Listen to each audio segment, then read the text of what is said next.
Hey, this is Dr. John Delony with Ramsey Network. So we're talking about loss. We're talking about grief. We're talking about this hurricane, blizzard, crap storm that has hit us, suddenly landed, and now it's suddenly start to take off, and we're left with this hole. In the last video, we talked about 3 things that we have to do.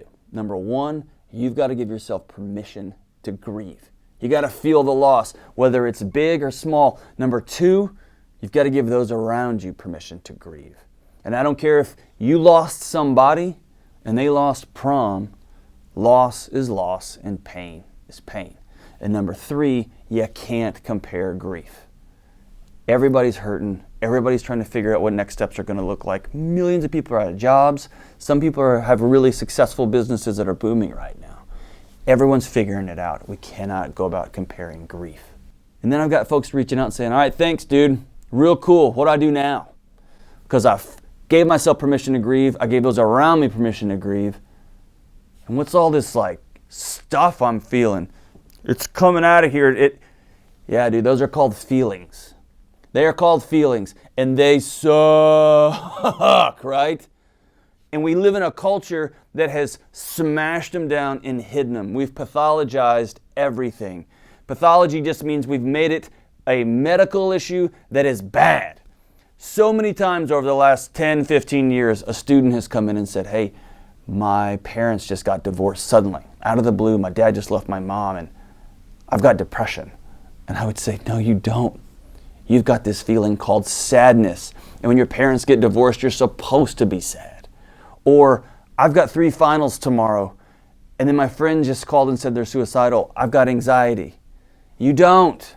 You're frustrated, you're nervous, you're scared. All those feelings are normal. And so when we're sitting here in these moments, suddenly everything that we knew, we were comfortable with, that we understood about our world just whoosh, went away. Baseball played through the world wars. Baseball got canceled, for crying out loud. We did Easter at home by ourselves. Nothing makes sense. So what do we do with these feelings? I don't like them. Number 1, you gotta write your feelings down. And I know that sounds cheesy and that sounds lame. Dude, I am a Texan with a lifetime hunting pass. I get it. It's not supposed to have feelings, and I'm especially not supposed to write them down.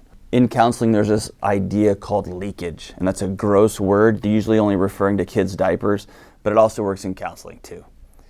If you have feelings, if you've got pain, and you don't deal with it, it will deal with you. And it usually deals with you at a real inopportune time. Our friend Dr. Henry Cloud says, feelings have a high rate of resurrection. That's a much classier way of saying they will leak all over you. Bessel van der Kolk says, the body keeps the score. Our bodies, our cells, our brain chemistry holds grief, it holds trauma, and it holds pain. And if you don't do things to deal with it, it will deal with you. So what do we do? Number 1, you have to acknowledge your feelings. You got to just say them out loud. Number 2, you got to write them down.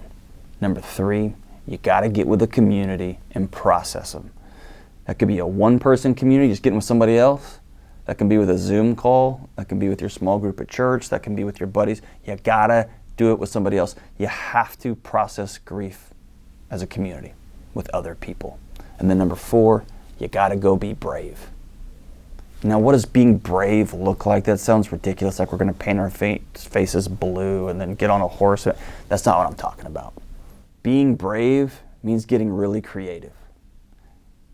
My son lost his 10th birthday, and my wife created this magical event of a day that was like a scavenger hunt, neighbors coming out, honking, a Zoom collection of his wackadoo buddies, all sorts of things that we had to go figure out and get creative.